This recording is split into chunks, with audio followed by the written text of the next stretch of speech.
നമസ്കാരം. ഹലോ ഡോക്ടറിന്റെ പുതിയൊരു എപ്പിസോഡിലേക്ക് എല്ലാ പ്രേക്ഷകർക്കും സ്വാഗതം. ജീവിതശൈലിയും സ്ഥാനാർബുദവും എന്ന വിഷയമാണ് ഹലോ ഡോക്ടർ ഇന്ന് സംസാരിക്കുന്നത്. ബ്രസ്റ്റ് ക്യാൻസർ എങ്ങനെ തടയാം, എങ്ങനെ നേരത്തെ കണ്ടെത്തി ചികിത്സിക്കാം, സ്ക്രീനിങ് എങ്ങനെ, അങ്ങനെ നിരവധി വിഷയങ്ങളാണ് ഹലോ ഡോക്ടർ ഇന്ന് സംസാരിക്കുന്നത്. നമുക്കൊപ്പം തിരുവനന്തപുരം RCCയിൽ women cancer prevention and early detection വിഭാഗവുമായി ബന്ധപ്പെട്ട് പ്രവർത്തിക്കുന്ന ഡോക്ടർ MC കലാവതിയാണ് ചേരുന്നത്. RCCയിലെ അസോസിയേറ്റ് പ്രൊഫസർ കൂടിയാണ് ഡോക്ടർ. നമസ്കാരം ഡോക്ടർ. ഡോക്ടർ, നമ്മൾ പലപ്പോഴും പറയുന്നൊരു കാര്യമാണ് ജീവിതശൈലിയാണ് പല അസുഖത്തിൻ്റെയും കാരണമെന്നത്. അപ്പോൾ ഇത്തരത്തിലൊരു ജീവിതശൈലി എത്രത്തോളം സ്ഥാനാർബുദത്തിന് കാരണമാകുന്നുണ്ട്? വളരെയധികം ജീവിതശൈലിയുമായി ബന്ധപ്പെട്ടൊരു ക്യാൻസറാണ്. നമ്മുടെ നാട്ടിൽ പണ്ടൊക്കെ സ്ഥാനാർബുദം ഇത്രയധികം നമ്മൾ കാണുന്നില്ലായിരുന്നു. ഇപ്പോൾ കുറച്ച് കാലങ്ങൾ കഴിയുന്തോറും, ഓരോ വർഷം കഴിയുന്തോറും സ്ഥാനാർബുദം കൂടിക്കൊണ്ടിരിക്കുക തന്നെയാണ് ചെയ്യുന്നത്. അപ്പോൾ നമ്മുടെ ജീവിതശൈലി എങ്ങനെ മാറിപ്പോയി എന്നുള്ളത് നമുക്ക് ആലോചിച്ചാൽ അറിയാൻ കഴിയും. മുൻപ് നമ്മൾ സ്ത്രീകളാണെങ്കിലും പുരുഷന്മാരാണെങ്കിലും, പ്രത്യേകിച്ച് സ്ത്രീകൾ, നമ്മളിപ്പോൾ സ്ത്രീകളുടെ സ്ഥാനാർബുദത്തെ പറ്റിയാണ് സംസാരിക്കുന്നത്. അപ്പോൾ സ്ത്രീകളെ സംബന്ധിച്ച് പറയുകയാണെങ്കിൽ, നേരത്തെ നമ്മുടെ നാട്ടിലെ സ്ത്രീകൾ പലതരം ജോലികൾ, വീട്ടിലാണെങ്കിലും വീട്ടിൻ്റെ മുറ്റത്ത് ഇറങ്ങിയിട്ടുള്ള, തൊടിയിൽ ഇറങ്ങിയിട്ടുള്ള ഒരുപാട് ജോലികളൊക്കെ ചെയ്യുമായിരുന്നു. പക്ഷേ ഇന്നിപ്പോൾ നമുക്ക് അതുപോലുള്ള ജോലികൾ ചെയ്യാനായിട്ട് നമുക്ക് സമയമില്ല. നമ്മുടെ നാട്ടിലെ സ്ത്രീകൾ മിക്കവാറും എന്തെങ്കിലും തരത്തിലുള്ള ജോലിക്ക്, ഏതെങ്കിലും തരത്തിലുള്ള പല ലെവലിലുള്ള എന്തെങ്കിലും തൊഴിലിന് പോകുന്നവരാണ്. മിക്ക കുടുംബത്തിലും സ്ത്രീകളും പുരുഷന്മാരും ജോലി ചെയ്താലേ ഇന്നത്തെ കാര്യത്തിൽ നമുക്ക് ജീവിക്കാൻ പറ്റും. അതുകൊണ്ട് സ്ത്രീകളും ജോലിക്ക് പോകുന്നുണ്ട്. അപ്പോൾ അങ്ങനെയൊക്കെ വരുമ്പോൾ നമുക്ക് വേണ്ടത്ര ശാരീരികമായ അധ്വാനം കിട്ടുന്നുണ്ടോ എന്നുള്ളത് ഒരു സംശയമാണ്. അപ്പോൾ പലപ്പോഴും പല ക്യാൻസറുകളും, സ്ഥാനാർബുദം മാത്രമല്ല, പല ക്യാൻസറുകളും നമ്മുടെ ശാരീരികമായിട്ടുള്ള ഒരു അധ്വാനത്തെ കൊണ്ട് നമുക്ക് പലപ്പോഴും കുറയ്ക്കാൻ കഴിയും. അപ്പോൾ അതുകൊണ്ട് തന്നെ സ്ഥാനാർബുദം ഉൾപ്പെടെയുള്ള പല ക്യാൻസറുകളും കൂടുന്നതിനൊരു കാരണം നമ്മുടെ ജീവിതശൈലിയിൽ വന്ന മാറ്റങ്ങളാണ്. അതിൽ നമ്മുടെ ആഹാര രീതി, നമ്മുടെ നടത്തം പോലുള്ള കാര്യങ്ങളുടെ കുറവ്, ഇതെല്ലാം ഒരു ഘടകമാണ്. ആഹാരം പലപ്പോഴും നമ്മളിപ്പോൾ പണ്ട് നമ്മൾ കഴിച്ചിരുന്ന രീതിയിലുള്ള ഭക്ഷണങ്ങളല്ല നമ്മൾ പലപ്പോഴും കഴിക്കുന്നത്. പണ്ട് നമ്മൾ വീട്ടിൽ തനിയെ നമ്മൾ ഉണ്ടാക്കി കഴിക്കുന്ന ഭക്ഷണങ്ങളായിരുന്നു കൂടുതൽ കഴിച്ചുകൊണ്ടിരുന്നത്.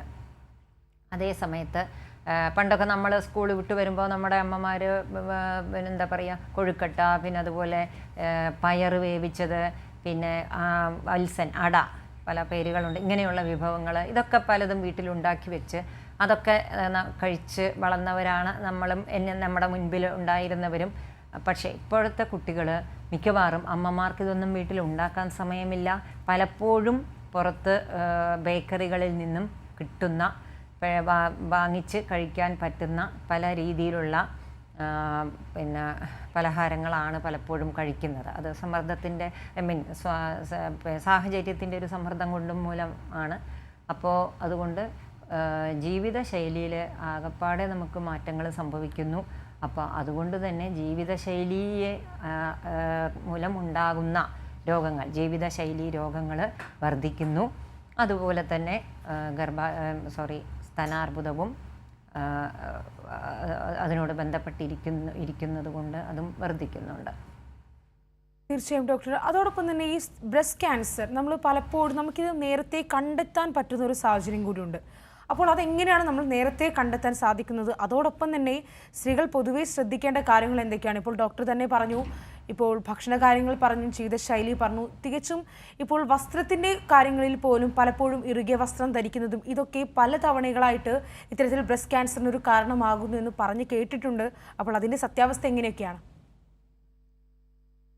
അതായത് നമ്മുടെ ആദ്യം തുടങ്ങി ഞാൻ ഇതായിട്ട് പറയാം.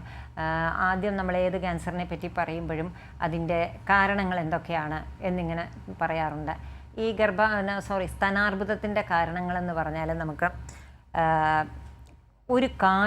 ഒരു പ്രത്യേക കാരണം നമുക്ക് കണ്ടുപിടിക്കാൻ പറ്റില്ല. അതായത് ഇപ്പോൾ നമുക്ക് ഇപ്പം കോവിഡിൻ്റെ കാര്യത്തിലൊക്കെ ആണെങ്കിലും നമ്മൾ അതിനൊരു കാരണം, ഒരു വൈറസിൻ്റെ കാരണമാണ് അതുണ്ടാവുന്നത് എന്ന് നമ്മൾക്ക് അറിയാം. പക്ഷേ സ്തനാർബുദത്തിൻ്റെ കാര്യത്തിൽ അങ്ങനെ ഒരു പ്രത്യേക കാരണം നമുക്ക് കണ്ടുപിടിക്കാൻ പറ്റില്ല. അതിന് ഒരുപാട് കാരണങ്ങൾ അതുമായി ബന്ധപ്പെട്ട് കിടക്കുന്നു. ഒരു മൾട്ടി ഫാക്ടോറിയൽ ഡിസീസ് എന്ന് വേണമെങ്കിൽ നമുക്ക് പറയാം. അതുകൊണ്ട് തന്നെ നമുക്ക് പലപ്പോഴും ഈ ക്യാൻസർ നിയന്ത്രിക്കുക എന്നുള്ളത് അത്ര പ്രാവർത്തികമായ കാര്യമല്ല. അതായത് ഈ ക്യാൻസർ വരാതിരിക്കുക, അത് നിയന്ത്രിക്കുക, അല്ലെങ്കിൽ അത് നിരോധിക്കുക, അത് വരാതിരിക്കുക, അത് നമുക്കത്ര പ്രാവർത്തികമായിട്ടുള്ളൊരു കാര്യമല്ല. പക്ഷെ നമുക്ക് ചെയ്യാൻ പറ്റുന്നത് മറ്റൊരു കാര്യമുണ്ട്. നേരത്തെ കണ്ടുപിടിക്കുക എന്നുള്ളത് സ്തനാർബുദത്തിനെ സംബന്ധിച്ച് ഒരളവ് വരെ നമുക്ക് നേരത്തെ കണ്ടുപിടിക്കാൻ പറ്റുന്ന ഒരു അസുഖമാണ് സ്തനാർബുദം. അതിൽ നമ്മൾ ശ്രദ്ധിക്കേണ്ടതെന്ന് വെച്ചാൽ പലപ്പോഴും സ്ത്രീകൾ സ്വയം സ്തന പരിശോധന, അതിന് ശാസ്ത്രീയമായ അടിത്തറ കുറച്ച് കുറവാണ്. ശാസ്ത്രീയമായിട്ട് നമുക്ക് അല്ലെങ്കിൽ ഒരു സാധാരണ നിലയ്ക്ക് സാധാരണ നമ്മുടെ നാട്ടിൻപുറത്തുള്ള വീട്ടിലിരിക്കുന്ന അല്ലെങ്കിൽ സാധാരണ ഒരു സ്ത്രീയെ സംബന്ധിച്ച് പറയുകയാണെങ്കിൽ സ്വയം സ്തന പരിശോധന ഒരു നല്ല കാര്യം തന്നെയാണ്. നമുക്ക് ശാസ്ത്രീയ അടിത്തറ നമുക്ക് പിന്നെ നോക്കാം. ഇതൊരു നല്ല കാര്യം തന്നെയാണ്. അതായത് ഒരു 10-25 വയസ്സ് കഴിയുമ്പോൾ തന്നെ ഒരു സ്ത്രീ സ്വന്തം സ്തനങ്ങൾ ഒരു മാസത്തിലൊരിക്കലോ അല്ലെങ്കിൽ 3 മാസത്തിലൊരിക്കലോ എങ്കിലും ഈ മാസക്കുളിയുടെ ആ സമയം ഒന്ന് കഴിഞ്ഞിട്ട് സ്തനങ്ങൾ നല്ലപോലെ ഒന്ന് പരിശോധിക്കുക. നമ്മളൊക്കെ ഒരുപാട് അതിന് ഈ സ്വയം സ്തന പരിശോധനയെ പറ്റിയുള്ള പിന്നെ ലഘുലേഖകളും ഒക്കെ നമ്മൾ ഒരുപാട് കണ്ടിട്ടുണ്ട്. അതുപോലെ ഇൻ്റർനെറ്റിൽ അതിൻ്റെ വിവരങ്ങൾ ലഭ്യമാണ്. അപ്പോൾ സ്വയം സ്തന പരിശോധന ചെയ്ത് സ്തനങ്ങളിൽ എന്തെങ്കിലും സാധാരണ നമ്മൾ നോക്കുമ്പോൾ ഉള്ളതുപോലെ അല്ലാത്ത എന്തെങ്കിലും ചെറിയ മുഴകളോ കട്ടികളോ തടുപ്പോ, അതുപോലെ സ്തനഞ്ഞെട്ട് നിപ്പിളെന്ന് പറയും, അത് ഉള്ളിലോട്ട് വലിയുകയോ, സ്തനത്തിന് പുറമെ എന്തെങ്കിലും നിറവ്യത്യാസം, തൊലിയുടെ പുറത്ത് എന്തെങ്കിലും നിറവ്യത്യാസമോ വേദനയോ ചുമപ്പ് മർമ്മമോ അങ്ങനെ എന്തെങ്കിലും ഉണ്ടായിട്ടുണ്ടോ എന്നുള്ളത് നമ്മൾ സ്വയം പരിശോധിക്കുന്നത് നല്ലതായിരിക്കും. അതുപോലെ തന്നെ ആ സമയത്ത് തന്നെ 2 കൈയുടെയും കക്ഷത്തിന് അടിയിൽ നല്ലപോലെ പരിശോധിച്ച് എന്തെങ്കിലും തടുപ്പുകളുണ്ടോ എന്നുള്ളതും നോക്കുന്നത് നല്ലതാണ്. അപ്പോൾ ഇങ്ങനെയാണ് നമ്മൾ പലപ്പോഴും സ്വയം സ്തന പരിശോധന ചെയ്യുന്നത്. അപ്പോൾ ഇത്രയും കാര്യങ്ങൾ നമ്മൾ ശ്രദ്ധിച്ചാൽ നമുക്ക് പലപ്പോഴും ഇത് ബ്രസ്റ്റ് ക്യാൻസർ നേരത്തെ കണ്ടുപിടിക്കാൻ പറ്റും. പിന്നെ ഇത് മാത്രമല്ല, ഇത് ഞാൻ സ്വയം സ്തന പരിശോധനയാണ് പറഞ്ഞത്. ഇനി ഞാനൊന്ന് ഇടപെടുകയാണ്, നമുക്ക് ഈ വിഷയത്തിലേക്ക് വരാം. അതിനു മുൻപ് നമ്മോടൊപ്പം ഒരു പ്രേക്ഷകൻ കൂടി ചേരുന്നുണ്ട്. ഉല്ലാസ് ആണ്. ഉല്ലാസ്, ഡോക്ടറോട് ചോദിച്ചോളൂ. Good evening. Good evening. Breast cancer എന്ന് പറഞ്ഞത് പുരുഷന്മാർക്ക് ഉണ്ടാവാറുണ്ടോ? ബ്രസ്റ്റ് ക്യാൻസർ പുരുഷന്മാരിൽ ഉണ്ടാവാറുണ്ട്, പക്ഷേ സ്ത്രീകളുടെ അത്രയും എണ്ണമില്ല. വളരെ കുറച്ച് മാത്രമേ കാണാറുള്ളൂ. വളരെ കുറച്ച് ആൾക്കാരിൽ മാത്രമേ കാണാറുള്ളൂ. ഡോക്ടർ, പ്രേക്ഷകൻ ചോദിച്ചതുപോലെ തന്നെ എല്ലാവർക്കും ഒരുപോലെയുള്ളൊരു സംശയമാണ് അത്. അപ്പോൾ ആ സംശയമാണ് ഇപ്പോൾ ഡോക്ടർ ക്ലിയർ ചെയ്തത്. ഡോക്ടർ, നമുക്ക് നേരത്തെ സംസാരിച്ച വിഷയത്തിൽ തന്നെ വരാം. ഡോക്ടർ പറഞ്ഞു വെച്ച കാര്യം എന്ന് പറയുന്നത് നമുക്ക് സ്വയം കണ്ടെത്താൻ പറ്റുമെന്നത് തന്നെ. അപ്പോൾ ഇനിയുള്ള കാര്യങ്ങൾ എങ്ങനെയാണ്? അല്ലാതെ സ്വയം കണ്ടെത്തുന്നതിൽ കുറച്ചുകൂടെ സ്വയം നോക്കുക. സ്വയം നോക്കുമ്പോഴുള്ള ഒരു പ്രശ്നം ഞാൻ പറയുകയാണ്. പലപ്പോഴും പലരും ഇതിനെതിരെയായിട്ട് പറയുന്നൊരു കാര്യം, സാധാരണയുള്ള അത്രയും പ്രധാനപ്പെട്ടതല്ലാത്ത മുഴകളോ തടുപ്പുകളോ പോലും നമുക്ക് ഒരു പേടി, ഇത് ക്യാൻസർ ആണോ എന്നൊരു തോന്നൽ സ്വാഭാവികമാണ്, അതുണ്ടാവാം. അതുകൊണ്ട് നമ്മൾ ഡോക്ടറുടെ അടുത്തേക്ക് കൂടുതൽ പോകുന്നു, അതുകൊണ്ട് കൂടുതൽ പരിശോധനകൾ ചെയ്യുന്നു. പക്ഷെ ഞാൻ പറയട്ടെ, കഴിഞ്ഞ ഒരു 3 പതിറ്റാണ്ട് മുതൽ ഏകദേശം ഈ ഒരു മേഖലയിൽ പ്രവർത്തിക്കുന്ന ആളെന്നുള്ള നിലയ്ക്ക് ഞാൻ പറയുകയാണെങ്കിൽ, ഒരു പ്രായം കഴിഞ്ഞാൽ, ഒരു 10-40 വയസ്സ് കഴിഞ്ഞാൽ ബ്രസ്റ്റിൽ എന്തെങ്കിലും ഒരു മുഴയോ കട്ടിയോ ഉണ്ടോ എന്ന് സ്വയം തോന്നുകയാണെങ്കിൽ, അത് പിന്നെ ക്യാൻസറുമായി ബന്ധപ്പെട്ട കട്ടി ആയിക്കോട്ടെ അല്ലാതായിക്കോട്ടെ, അതൊന്ന് പരിശോധിക്കുന്നത് തന്നെയാണ് നല്ലത്. അപ്പം ഇതിനുള്ള പരിശോധനാ രീതി എന്ന് പറഞ്ഞാൽ സാധാരണ കഴിക്കുക നമുക്കെല്ലാം അറിയാം, സ്കാനിങ് ആണ്. സ്കാനിങ് എന്ന് പറഞ്ഞാൽ നമ്മൾ ഈ വയറിൻ്റെ സ്കാനിങ് ഒക്കെ സാധാരണ ചെയ്യുന്ന പോലെ അൾട്രാസൗണ്ട് സ്കാനിങ് നമുക്ക് ചെയ്യാവുന്നതാണ്. അത് പലപ്പോഴും ഒരു 40-45 വയസ്സ് വരെയുള്ള സ്ത്രീകൾക്കാണ് കൂടുതലായിട്ട് ഇത് ചെയ്യുന്നത്. അൾട്രാസൗണ്ട് സ്കാനിങ് ചെയ്യാം. അത് കഴിഞ്ഞ് ഒരു 50 വയസ്സൊക്കെ അടുപ്പിച്ചൊക്കെ ആയി കഴിയുമ്പോൾ കൂടുതൽ മാമോഗ്രാം എന്നുള്ള വേറൊരു ടെസ്റ്റിലോട്ടാണ് പോകുന്നത്. അതൊക്കെ ആ ബ്രസ്റ്റിൻ്റെ ഒരു കൺസിസ്റ്റൻസി, അതിൻ്റെ ആ പിന്നെ സ്വഭാവം ഒക്കെ വ്യത്യാസം വരുമല്ലോ. അതുകൊണ്ടാണ് ഇങ്ങനെ ആദ്യം ചെറുപ്പക്കാർക്ക് കുറച്ചുകൂടി അൾട്രാസൗണ്ട് സ്കാനിങ് ആണ് നല്ലത്. കുറച്ചുകൂടി കഴിയുന്ന പ്രായമായവരിൽ ബ്രസ്റ്റിൽ എന്തെങ്കിലും മാറ്റങ്ങളുണ്ടോ എന്ന് അറിയാനായിട്ട് കൂടുതൽ മാമോഗ്രാമാണ് ഉപകരിക്കുക. അത് കഴിഞ്ഞ് ആവശ്യമുണ്ടെങ്കിൽ അതിൻ്റെ കൂടെ തന്നെ അൾട്രാസൗണ്ട് പരിശോധനയും ചെയ്യാറുണ്ട്. അപ്പം സ്കാനിങ് പരിശോധനകൾ, ഇമേജിയോളജിക്കൽ പരിശോധനകൾ, അൾട്രാസൗണ്ടോ മാമോഗ്രാമോ എന്താണെന്ന് വെച്ചാൽ, പിന്നെ നമുക്ക് ചെയ്യാവുന്നത് ഈ പരിശോധനകൾ ചെയ്ത് അതിൽ എന്തെങ്കിലും പിന്നെ മുഴകളോ കട്ടികളോ അതിൻ്റെ സ്വഭാവങ്ങളും അതിൻ്റെ രീതികളും ഒക്കെ അവർ പറയും. അപ്പോൾ അതനുസരിച്ച് കുത്തിയെടുത്ത് പരിശോധന ചെയ്യുക. കുത്തിയെടുത്ത് പരിശോധന, ഫൈൻ നീഡിൽ ആസ്പിറേഷൻ സൈറ്റോളജി, ആ കുത്തിയെടുത്ത് പരിശോധന ചെയ്യാവുന്നതാണ്. അത് പലപ്പോഴും നേരിട്ട് കുത്തിയെടുക്കാം, അല്ലെങ്കിൽ ചിലപ്പോൾ സ്കാനിങ് വഴിയായിരിക്കാം കുത്തിയെടുക്കുന്നത്. ഏതായിരുന്നാലും അത് കുത്തിയെടുത്ത് നോക്കുന്ന ഡോക്ടർ അത് പറയുമായിരിക്കും. കുത്തിയെടുത്ത് പരിശോധന ചെയ്തൊരു ലാബിൽ നമുക്കത് കുത്തിയെടുത്ത് പരിശോധിച്ച് അത് ഡോക്ടർ നിർദ്ദേശിക്കുന്ന പോലെ അത് പരിശോധിക്കുക. അതിൽ നിന്നും ക്യാൻസറിൻ്റെ കോശങ്ങളുണ്ടോ, ക്യാൻസറിന് മുന്നായിട്ടുള്ള ചെറിയ മാറ്റങ്ങളുടെ കോശങ്ങളുണ്ടോ എന്നൊക്കെ നമുക്ക് അറിയാൻ പറ്റും. പിന്നെ നമുക്ക് ചെയ്യാവുന്നത് ബയോപ്സി പരിശോധനയാണ്. അതെപ്പോഴും ഒരു പിന്നെ ഇപ്പോൾ സ്കാനിങ് വഴി എന്തെങ്കിലും പ്രശ്നങ്ങൾ തോന്നിയിട്ടോ അല്ലെങ്കിൽ ഡോക്ടർക്ക് പരിശോധിക്കുമ്പോൾ തന്നെ അത് ക്യാൻസർ ആവാം എന്നുള്ള നല്ലൊരു പിന്നെ സംശയമുണ്ടെങ്കിലും ഒക്കെയാണ് സാധാരണ ചെയ്യുന്നത്. ഡോക്ടർ, ഒരു പ്രേക്ഷകൻ കൂടി നമ്മോടൊപ്പം ചേരുന്നുണ്ട്. കാസർഗോഡ് നിന്ന് ശശിയാണ്. ശശി, ഡോക്ടറോട് ചോദിച്ചോളൂ. സാറേ, ഇത് എങ്ങനെ ഇത് ഈ ക്യാൻസർ വരുന്ന എന്ത് ചങ്ക് നമ്പലത്തിൽ വരുവോ? മനസ്സിലായില്ല, ഒന്നുകൂടെ ഉറക്കെ പറയാവോ? ഞാൻ ടിവിന്റെ എതിരുണ്ട്. ഡോക്ടർ, ആ കോള് കട്ടായെന്ന് മനസ്സിലാക്കുന്നു. ഡോക്ടർ, നമ്മുടെ ഇപ്പം ചികിത്സാ രീതികൾ, ഇനി നമ്മൾ സംസാരിക്കുന്നത് ചികിത്സാ രീതികളാണ്. അതിനു മുൻപ് ഞാൻ ഒരു കാര്യം കൂടി ചോദിക്കുകയാണ്. നമ്മൾ നേരത്തെ പറഞ്ഞതിന് ലക്ഷണങ്ങളെ പറ്റിയാണ്, ബ്രസ്റ്റിലുണ്ടാകുന്ന ചെറിയ തരത്തിലുള്ള മുഴകൾ അങ്ങനെയൊക്കെ. അതല്ലാതെ മറ്റെന്തൊക്കെ ലക്ഷണങ്ങളാണ് നമുക്ക്? ലക്ഷണങ്ങളെ പറ്റി മുഴുവൻ പറഞ്ഞില്ല. ഓഫ് കോഴ്സ് ബ്രസ്റ്റ് ക്യാൻസർ എന്ന് പറഞ്ഞാൽ ബ്രസ്റ്റിൽ ഉണ്ടാവുന്ന മുഴകൾ തന്നെയാണ് ഏറ്റവും പ്രധാനപ്പെട്ട അതിൻ്റെ ലക്ഷണം. ബ്രസ്റ്റിൽ ഒരുപാട് മുഴകളുണ്ടാവാം. ബ്രസ്റ്റിൽ കാണുന്ന എല്ലാ മുഴകളും ക്യാൻസർ അല്ല. ഒരു 100 സ്ത്രീകളുടെ ബ്രസ്റ്റ് പരിശോധിച്ചതിൽ 100 പേർക്ക് ഒരു മുഴ കാണുകയാണെന്നുണ്ടെങ്കിൽ അതിലൊരു 4-5 പേർക്ക് ചിലപ്പോൾ ക്യാൻസറുമായി ബന്ധപ്പെട്ട കാര്യങ്ങളായിരിക്കാം. പക്ഷേ എങ്കിലും പിന്നെ ബ്രസ്റ്റിലെ ക്യാൻസർ ബ്രസ്റ്റിലെ മുഴകളായിട്ട് തന്നെയാണ് സാധാരണ തുടങ്ങാറ്.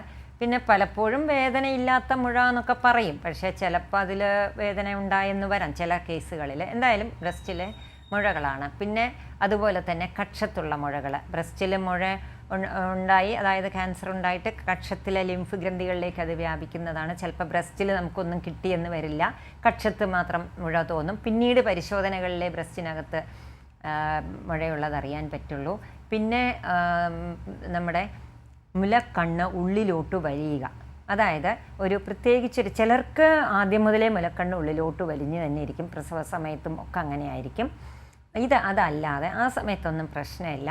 അത് കഴിഞ്ഞൊരു കുറച്ച് 50 വയസ്സൊക്കെ കഴിഞ്ഞ് 60 വയസ്സൊക്കെ ആകുമ്പോൾ ഒരു വശത്തെ മുലക്കണ്ണ് ഉള്ളിലോട്ട് വലിയുക, അങ്ങനെ വലിയുന്നുണ്ട്, അത് വലിഞ്ഞുകൊണ്ടിരിക്കുന്നു എങ്കിൽ അത് പരിശോധിക്കണം. പിന്നെ അതുപോലെ തന്നെ ഏതെങ്കിലും ഒരു സ്ഥലത്തെ ബ്രസ്റ്റിൽ നിന്നും പിന്നെ പാല് വരുന്നത്, വെള്ള നിറത്തിലുള്ള ദ്രാവകം വരുന്നത് പലപ്പോഴും ചെറുപ്പക്കാരിലും വയസ്സായവരിലും ഒക്കെ ഉണ്ടാവാറുണ്ട്. വെള്ളം പോലുള്ള ദ്രാവകം വരുന്നത് ഉണ്ടാവാറുണ്ട്, കണ്ണീര് പോലുള്ളത് വരുന്നത് ഉണ്ടാവാറുണ്ട്. പക്ഷേ ചുമന്ന നിറത്തിലോ ചുമപ്പ് കലർന്ന നിറത്തിലോ ഉള്ള സ്രവം മാറിൽ നിന്നും മുലക്കണ്ണിൽ നിന്നും വരികയാണെങ്കിൽ അത് പരിശോധിക്കേണ്ടതാണ്. പിന്നെ അതുപോലെ തന്നെ സ്തനത്തിൻ്റെ തൊലി, ഏതെങ്കിലും ഭാഗത്ത് ഒരു തൊലി അകത്തെന്തെങ്കിലും ഒരു വേദനയോ ഇതൊക്കെ ആയിട്ട് അത് ചുമപ്പ് നിറം വരികയാണെങ്കിൽ അതും ക്യാൻസർ ആണോ എന്ന് പരിശോധിക്കേണ്ടതാണ്. സാധാരണയായിട്ട് ഇതൊക്കെയാണ് മാറിലെ ക്യാൻസറിൻ്റെ ലക്ഷണങ്ങൾ. വ്യക്തമാണ് ഡോക്ടർ. നമ്മോടൊപ്പം ഒരു പ്രേക്ഷക കൂടി ചേരുന്നുണ്ട്, സുനീത കുമാരിയാണ്. ഡോക്ടറോട് ചോദിച്ചോളൂ. ഡോക്ടർ, എന്റെ ഇടവശത്തെ നെഞ്ചിലാണെങ്കിൽ ചില സമയത്തെല്ലാം ഒരുമാതിരി ഇരുമ്പുരുണ്ട് ഗ്യാസ് വരും പോലെ വരും. അത് ചില സമയമുണ്ട്, ചില സമയത്ത് ഇല്ല. അതിന് ഗ്യാസ് ആണ്. വയസ്സ് എത്രയാണ്? എനിക്ക് 65 വയസ്സായി. ഓക്കെ. വേറെ BP, ഷുഗർ, പിന്നെ അതുപോലെ ഹാർട്ടിൻ്റെ പ്രശ്നങ്ങൾ വല്ലതും ഉള്ള ആളാണോ? എനിക്ക് ഹാർട്ടിന്റെ പ്രശ്നമൊന്നുമില്ല, BP ഉണ്ട്. ആ, അപ്പം ആദ്യം തന്നെ പിന്നെ ബ്രസ്റ്റിന്റെ വശത്താണല്ലോ ഈ പറഞ്ഞ പ്രശ്നങ്ങൾ പറയുന്നത്. മാറിന്റെ ഇടത് മാറിന്റെ വശത്തല്ലേ ഇത് പറഞ്ഞത് അല്ലേ? ഈ നെഞ്ചിന്റെ താഴെ മാറിന്റെ മുകളിലായിട്ട് ഇടതുവശത്ത് ഇടതുവശത്ത് ഉരുണ്ടുണ്ടായിട്ട് ഇങ്ങനെ വരില്ല. ഓക്കെ, അത് ഒരു ഡോക്ടറെ കണ്ട് മാറ് പരിശോധിപ്പിക്കുക. അതിൽ വല്ല മുഴകളോ കട്ടികളോ ഉണ്ടോന്നുള്ളത് നോക്കാം. അതേപോലെ തന്നെ നിങ്ങൾ മറ്റ് പിന്നെ BP കൂടുതലായതുകൊണ്ട് വേറെ ഹാർട്ടിന് വല്ല പ്രശ്നങ്ങളുണ്ടോ എന്നുള്ള പരിശോധന കൂടെ ചെയ്യേണ്ടതാണ്. ഇപ്പം ഇങ്ങനെ പറഞ്ഞിട്ട് എനിക്കൊന്നും പറയാൻ പറ്റില്ല. ആളെ കണ്ട് പരിശോധിച്ച് കഴിഞ്ഞാൽ കുറച്ചുകൂടെ കാര്യങ്ങൾ പറയാൻ പറ്റൂ. ഓക്കെ ഡോക്ടർ, പ്രേക്ഷകയ്ക്ക് മനസ്സിലായെന്ന് കരുതുന്നു. ഡോക്ടർ, നമ്മോടൊപ്പം രൂപ കൂടി ചേരുന്നുണ്ട്. ഡോക്ടറോട് സംശയം ചോദിക്കാൻ. രൂപ, ഡോക്ടറോട് ചോദിച്ചോളൂ. ഡോക്ടർ, ഞാൻ കഴിഞ്ഞ മാസം മാമോ ചെയ്തിരുന്നു. മാമോ ചെയ്തപ്പം എനിക്ക് മാമോയിൽ റിസൾട്ടിൽ കുഴപ്പമൊന്നുമില്ല. പക്ഷെ എൻ്റെ ലെഫ്റ്റ് സൈഡിലെ ബ്രസ്റ്റിൽ പ്രസ് ചെയ്യുമ്പോൾ ഇങ്ങനെ യെല്ലോയിഷ് പോലെ ഇങ്ങനെ ഡിസ്ചാർജ് പോലെ വരുന്നുണ്ട്. അത് എന്തുകൊണ്ടാണ് അങ്ങനെ? അതിൽ വേദനയുണ്ടോ? ഇല്ല, വേദനയൊന്നുമില്ല. നമ്മളിങ്ങനെ പ്രസ് ചെയ്ത് ഇങ്ങനെ നമ്മളിത് മഞ്ഞ നിറമല്ലേ ഉള്ളത്? മഞ്ഞ യെല്ലോയിഷ് കളർ പോലെ അത് വരുന്നുണ്ട്. ഞാൻ കഴിഞ്ഞ മാസം മാമോ ചെയ്തിട്ട് അവര് പറഞ്ഞ കുഴപ്പമൊന്നുമില്ല, മാമോ കുഴപ്പമൊന്നും ഉണ്ടാവില്ല. അതെന്താ അങ്ങനെ വരുന്നതിന്റെ കാരണം? ആളുകളായിട്ടുണ്ട്. അതങ്ങനെ വരാറുണ്ട്. മാമോ ചെയ്തപ്പോൾ അതിലെ റിപ്പോർട്ട് എന്താണെന്ന് മനസ്സിലായില്ല. പിന്നെ ഡക്റ്റിന് എന്തെങ്കിലും ഇതുണ്ടോ എന്നുള്ളത്. എന്തായാലും ക്യാൻസർ സംബന്ധമായ ഒന്നും ഉണ്ടാവില്ല. പിന്നെ ഇങ്ങനെയുണ്ട്, വേദന കൂടി ഉണ്ടെങ്കിൽ അടുത്തൊരു ഡോക്ടറെ കാണിച്ച് അതിന് വേണ്ട ഗുളിക കഴിക്കേണ്ടതാണ്. മാമോഗ്രാമിൽ പ്രശ്നമില്ല എന്ന് പറയുമ്പോൾ വേറെ പ്രത്യേകിച്ച് ക്യാൻസർ സംബന്ധമായ ഒന്നും ഉണ്ടാവാൻ സാധ്യതയില്ല. വല്ലാതെ ബുദ്ധിമുട്ടുണ്ടെങ്കിൽ അടുത്തുള്ള ഒരു സർജൻ ഡോക്ടറെ കാണിക്കുക. ശരി, പ്രേക്ഷകയ്ക്ക് വ്യക്തമായെന്ന് മനസ്സിലാവുന്നു. ഡോക്ടർ, ഇനി ചോദിക്കാൻ പോകുന്നത് മറ്റൊന്നുമല്ല, സംസ്ഥാന സർക്കാർ തലത്തിൽ നടക്കുന്ന പ്രതിരോധ പ്രവർത്തനങ്ങൾ എന്തൊക്കെയാണ്, ഇതിന്റെ സ്ക്രീനിങ് എന്തെല്ലാമാണ്, അതോടൊപ്പം തന്നെ എന്തൊക്കെ സേവനങ്ങളാണ് സർക്കാർ തലത്തിൽ നമുക്ക് ലഭ്യമാകുന്നത്? കഴിഞ്ഞ ഫെബ്രുവരി 4-ാം തീയതി ലോക ക്യാൻസർ ദിനത്തോട് സംബന്ധിച്ച് നമ്മുടെ കേരളത്തിലെ എല്ലാ ഗവൺമെൻറ് ആശുപത്രികളിലും ഈ സ്തനാർബുദ നിയന്ത്രണത്തിനുള്ള പ്രവർത്തനങ്ങൾ നടക്കുന്നുണ്ട്. അത് സാധാരണ നമ്മൾ RCCയുടെ ആഭിമുഖ്യത്തിൽ തന്നെ, RCCയുടെ ഞങ്ങളുടെ കമ്മ്യൂണിറ്റി ഓങ്കോളജിയുടെ ആഭിമുഖ്യത്തിൽ തന്നെ നമ്മുടെ ഹെൽത്ത് സർവീസിലെ കുറേ നേഴ്സുമാരെ അതുപോലെ കുറേ ഡോക്ടർമാരെയൊക്കെ സ്വയം അവരെ പിന്നെ സ്ത്രീകളുടെ മാറു പരിശോധനയ്ക്കുള്ള ഒരു ട്രെയിനിങ് പ്രോഗ്രാം നൽകി അതിന് പ്രാപ്തരാക്കിയിട്ടുണ്ട്. അങ്ങനെയുള്ള ഏതെങ്കിലും ഒരു സ്റ്റാഫെങ്കിലും മിക്കവാറും ഓരോ ഗവൺമെൻറ് ആശുപത്രികളിലും PHCകളിലും പ്രത്യേകിച്ച് പിന്നെ പെരിഫറൽ ആശുപത്രികളിലുണ്ട്. അവർ ഈ ബ്രസ്റ്റിൽ എന്തെങ്കിലും പ്രശ്നമുണ്ടെന്ന് പറഞ്ഞു പോകുന്ന സ്ത്രീകളെ, അല്ലാതെയും ഒന്നും ഇല്ലാത്തവരെ പോലും, പ്രത്യേകിച്ച് ബ്രസ്റ്റിലൊന്നും ഇല്ലാത്തവരെ പോലും ഇടയ്ക്കിടയ്ക്ക് അവർ ആഴ്ചയിലൊരിക്കലും അങ്ങനെ എന്തോ ആണ് ഒരു ക്യാമ്പയിനൊക്കെ വെച്ചിട്ട് അവർ ബ്രസ്റ്റ് പരിശോധന പലപ്പോഴും ട്രെയിനിങ് കിട്ടിയ നഴ്സുമാരും പിന്നെ നഴ്സുമാർ നോക്കിയിട്ട് ഡോക്ടർസുള്ള സംശയം ഉണ്ടെങ്കിൽ ഡോക്ടർ കഴിക്കുക, അങ്ങനെ ആയിരിക്കാം. എന്തായിരുന്നാലും അവിടെ നോക്കുന്നുണ്ട്. നോക്കിയിട്ട് പലപ്പോഴും നമുക്കൊക്കെ ഞങ്ങളുടെ ഡിപ്പാർട്ട്മെൻറ്റിലേക്കൊക്കെ പേഷ്യൻസ് വരാറുണ്ട്. ക്യാൻസറോടുകൂടി ക്യാൻസർ വരെ ആയി വരുന്നവർ കുറവാണ്. എങ്കിലും എന്തെങ്കിലും മുഴകളോ കട്ടികളോ ഉണ്ടെങ്കിൽ അത് പറഞ്ഞ് നമ്മൾ അടുത്തൊക്കെ വിടാറുണ്ട്. പിന്നെ ജില്ലാ ആശുപത്രികളിൽ മാമോഗ്രാം യൂണിറ്റുകൾ ഉണ്ടെന്നാണ് ഞാൻ മനസ്സിലാക്കുന്നത്. പിന്നെ അൾട്രാസൗണ്ട് പരിശോധനയും പിന്നെ മിക്ക ജില്ലാ ആശുപത്രികളിലും കാണുന്നുണ്ട്. പിന്നെ RCCയിലും മെഡിക്കൽ കോളേജുകളിലും അൾട്രാസൗണ്ടും മാമോഗ്രാമും എല്ലാം ഉണ്ട്.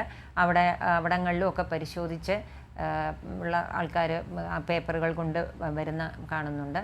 പിന്നെ RCCയിൽ മാമോഗ്രാം, അൾട്രാസൗണ്ട് സ്കാനിങ് എന്നിവ എല്ലാം ഉണ്ട്.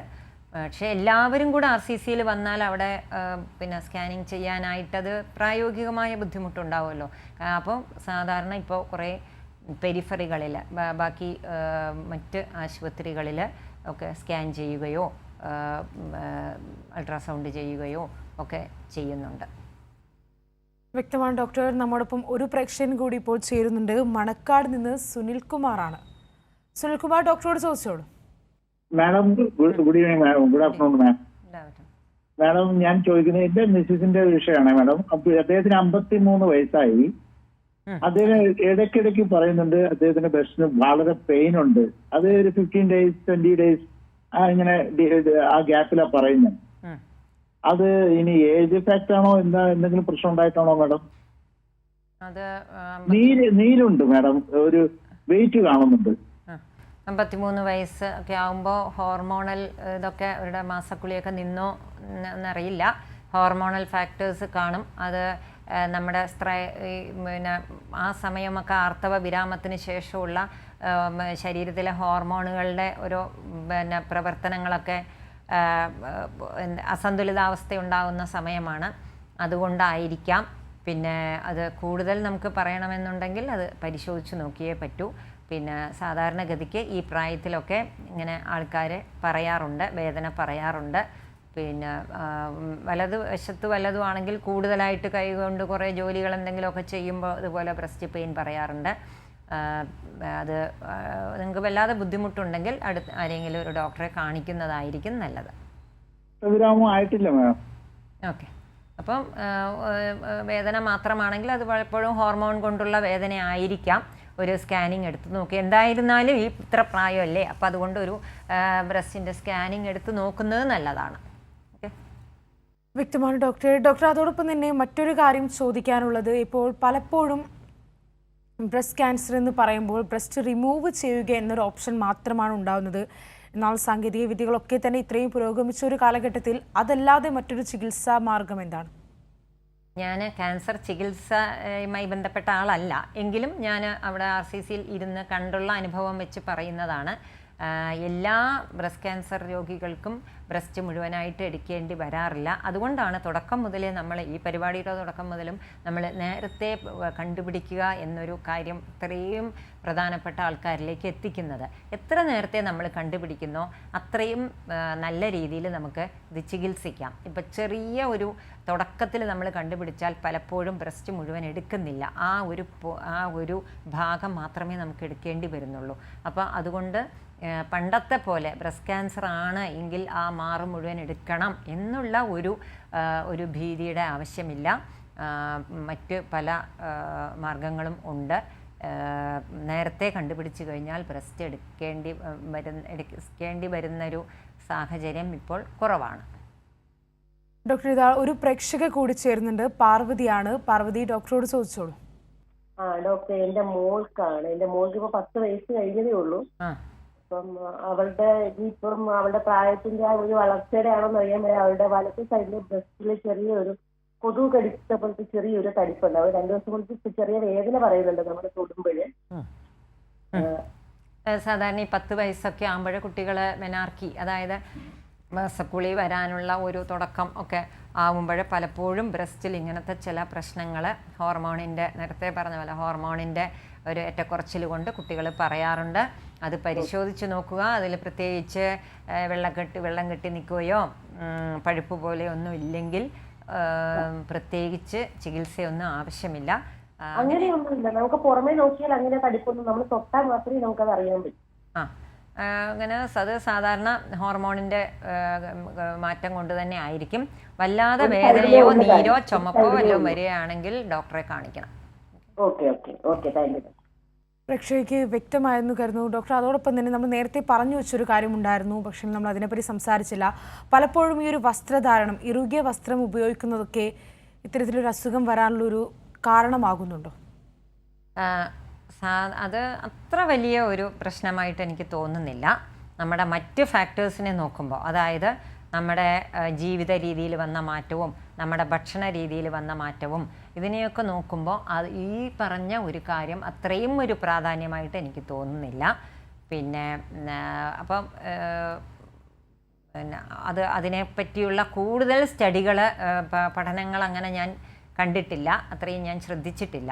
പക്ഷേ മറ്റ് ഫാക്ടറുകൾ, അതായത് നമ്മുടെ എനിക്ക് സംസാരിക്കാവോ ഡോക്ടർ? തുടർന്നോളൂ.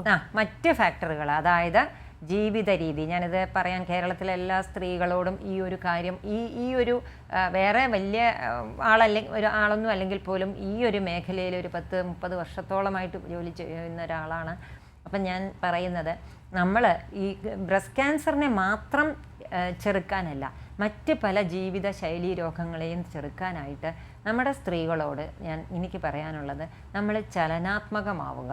അതായത് നമ്മൾ ഇരിക്കുന്ന സമയം കുറയ്ക്കുക. ചുമ്മാ ഇരിക്കുന്ന വെറുതെ ഇരിക്കുന്ന ഇരുത്തം നമുക്കൊരു വലിയ പ്രശ്നമാണ്. അപ്പോൾ അതുകൊണ്ട് തന്നെ കഴിയുന്നത്ര നടക്കാൻ ശ്രമിക്കുക. നമുക്ക് ഒരുപാട് പേർക്ക് ഇപ്പോൾ വാഹനങ്ങളുണ്ട്, ഒരുപാട് സ്ത്രീകൾക്ക് ഞാൻ ഈ പറയുന്ന പുരുഷന്മാർക്കും ബാധകമാണ്. പലർക്കും വാഹനങ്ങളുണ്ട്, നടക്കാൻ സമയമില്ല, അതൊക്കെ ശരിയാണ്. എങ്കിലും സമയം കണ്ടെത്തി. ശരി ഡോക്ടർ, വ്യക്തമാണ്. സമയപരിമിതി മൂലം ഞാനൊന്ന് ഇടപെടുകയാണ്. ജീവിതശൈലിയും സ്ഥാനാർബുദവും എന്ന വിഷയമാണ് ഹലോ ഡോക്ടർ എന്ന് സംസാരിച്ചത്. ബ്രസ്റ്റ് ക്യാൻസർ എങ്ങനെ തടയാം, അങ്ങനെയുള്ള നിരവധി വിഷയങ്ങളാണ് സംസാരിച്ചത്. നമുക്കൊപ്പം തിരുവനന്തപുരം RCCയിൽ women cancer prevention and early detection വിഭാഗവുമായി ബന്ധപ്പെട്ട് പ്രവർത്തിക്കുന്ന ഡോക്ടർ MC കലാവതിയാണ് ചേർന്നത്. RCCയിലെ അസോസിയേറ്റ് പ്രൊഫസർ കൂടിയാണ് ഡോക്ടർ. നന്ദി ഡോക്ടർ. ഹലോ ഡോക്ടർ പൂർണ്ണമാവുകയാണ്. നമസ്കാരം.